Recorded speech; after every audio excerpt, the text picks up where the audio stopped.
İHH İnsani Yardım Vakfımız 2007 yılından beri sponsor destek sistemiyle dünya üzerinde yetim çocukları destekliyor. Bugün hali hazırda dünyanın 46 ülkesinde ve ülkemizde 46 şehirde 35 binin üzerinde yetim çocuğumuzu Türkiye'deki hayırsever, yetim dostu büyüklerimiz, değerli kıymetli kardeşlerimiz destekliyorlar.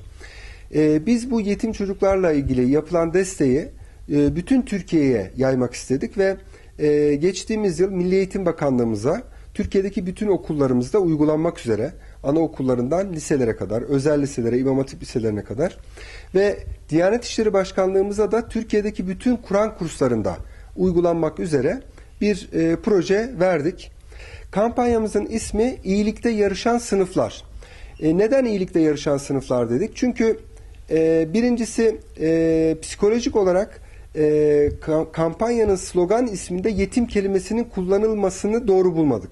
Çünkü sınıflarımızda da yetim, öksüz, terk edilmiş çocuklar olabileceğini düşündüğümüz için dedik ki iyilikte yarışsın bütün sınıflar. O yüzden yetim kelimesini özellikle kullanmadık. Ve kampanyamıza bu anlamda çok ciddi bir şekilde destek ve katkı gelmeye başladı. Hali hazırda şu anda Türkiye'de 76 ilimizde 1500 civarında okulumuzdan 4000'i aşkın sınıfımız bu kampanyaya katılmış durumda. Bugün de bu kampanyamızın tanıtımı için Bingöl'ümüzde bulunuyoruz. Ben tahmin ediyorum şu anda her okulumuzda, Bingöl'deki her okulumuzdan muhakkak en az bir yetim çocuğu destekleyeceklerini tahmin ediyoruz. Bu çalışma değerler eğitiminin hem teorini hem pratiğini birlikte barındırıyor. Yani çocuklar bu anlamda hem meselenin teorisini görecekler hem de kumbaralarında paralarını toplayarak meseleyi pratize edecekler. Ve isterlerse Türkiye'den, isterlerse Filistin'den, Kazakistan'dan ya da Afrika'nın Etopya'sından ya da Orta Doğu'nun Yemen'inden, Ürdün, Filistin, Mısır, buralardan bir yetimle arkadaş olacaklar. Bir yetime destek vermenin hazzını yaşayacaklar gönüllerinde. Ki bu çocukları biz geleceğin iyiliksever Türkiye'sini kuracak nesiller olarak görüyoruz. Yani bugün çocukların gerek televizyonlardan gerek internet üzerinden hızlıca kirlendiğini düşünürsek bu iyilik kapılarından birisi çocuklarımız için. Ve çocuklarımız inşallah bu kapıdan girecekler. Büyüdüklerinde, yetişkin olduklarında da çevrelerindeki yetimi, yoksulu, garibi, yaşlıyı, hastayı, muhaciri görüp gözeten nesiller olacaklar inşallah.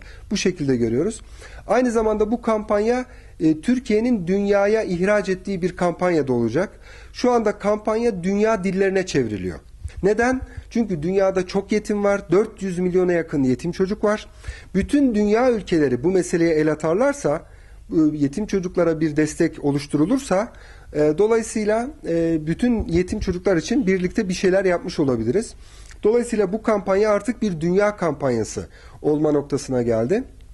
Ve öncelikli olarak da İslam İşbirliği Teşkilatı, 57 üyeli İslam İşbirliği Teşkilatı bu yetim çalışmasını kabul etti. İnşallah İslam ülkelerinden başlayarak bu kampanya bütün dünyayı dalga dalga dolaşacak, daha olacak. Ben umutluyum. Bingöl inşallah tüm okullarıyla bu kampanyaya katılacaktır diye düşünüyorum.